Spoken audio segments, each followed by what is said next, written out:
Nous sommes aujourd'hui donc à l'APEPS pour vous présenter avec Gaëlle une initiation au furoshiki, qui est l'art donc de porter et d'emballer des objets du quotidien ou des cadeaux avec du tissu, qui est donc un art japonais.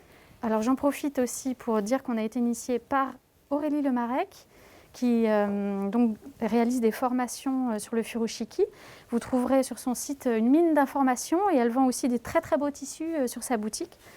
Donc voilà, on va vous présenter les différents pliages et façons de pouvoir emballer des objets. Je peux vous présenter déjà. Donc, alors l'idée c'est d'avoir des tissus suffisamment grands. Donc idéalement, par exemple pour des grands sacs baluchons ou sacs bourses, un format donc toujours carré. Là c'est un 105 à peu près centimètres. Donc pour le sac baluchon qui est, on va dire, très utile au quotidien, il suffit donc de plier votre tissu au niveau des pointes. Hop, donc vous le mettez ainsi.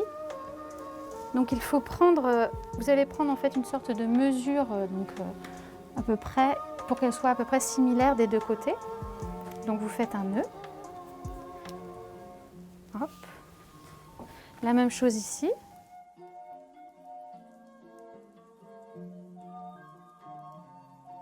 Ensuite vous allez ouvrir.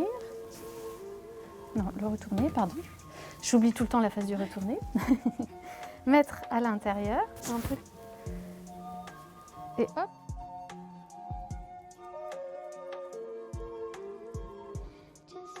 Donc, il suffit après de nouer. De faire un nœud plat. Voilà, un nœud plat, tout à fait. Voilà, et donc ça vous fait un petit sac, voilà, pour aller partout.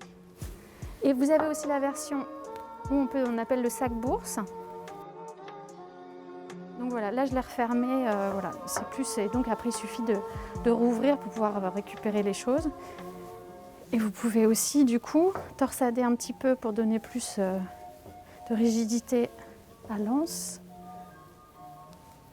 Hop, voilà. Donc voilà pour le sac baluchon et le sac bourse. Je vais laisser la place à Gaëlle qui va vous montrer. Alors, on va voir comment emballer des bouteilles sans que ça fasse gling-gling, pour être plus discrète dans le quartier quand vous allez chez des amis. Et en plus, vous allez voir, ça va être joli. Donc, vous prenez 2 bouteilles. Les miennes sont vides, mais évidemment, il vaut mieux qu'elles soient pleines. Donc, vous les roulez dans un coin du foulard. L'objectif, ça va être qu'elles soient au milieu. Donc, on roule.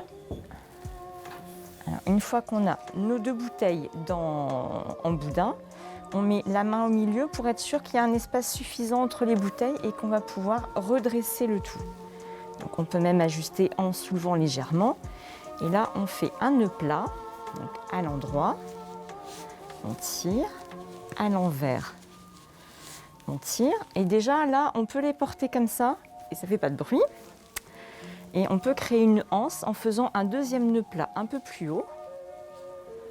Comme ceci, à l'endroit, à l'envers, on tire et voilà, on peut même le mettre sur l'épaule, c'est super pratique. Toujours l'histoire des cadeaux, Noël va arriver, offrez des livres, donc vous prenez vos livres, l'idée ça va être que ça se retrouve centré à la fin. Donc on commence par un angle et comme pour les bouteilles, on va rouler, on ramène la pointe sur le milieu des livres et là on va venir pincer l'angle du paquet emballé pour que le pli soit bien marqué sur le côté. Hop, on fait pareil de l'autre côté, on plaque les extrémités et on fait toujours pareil, un nœud à l'endroit et un nœud à l'envers. Vous avez fait un nœud plat. Donc voilà, on ajuste un petit peu. On a les beaux effets contrastés des tissus. Donc soit vous le présentez comme ça, vous l'offrez, soit vous pouvez aussi pousser le vis jusqu'à faire un petit nœud sur le dessus. Voilà, en insérant les pointes dans le nœud qui existe pour faire un effet très japonais.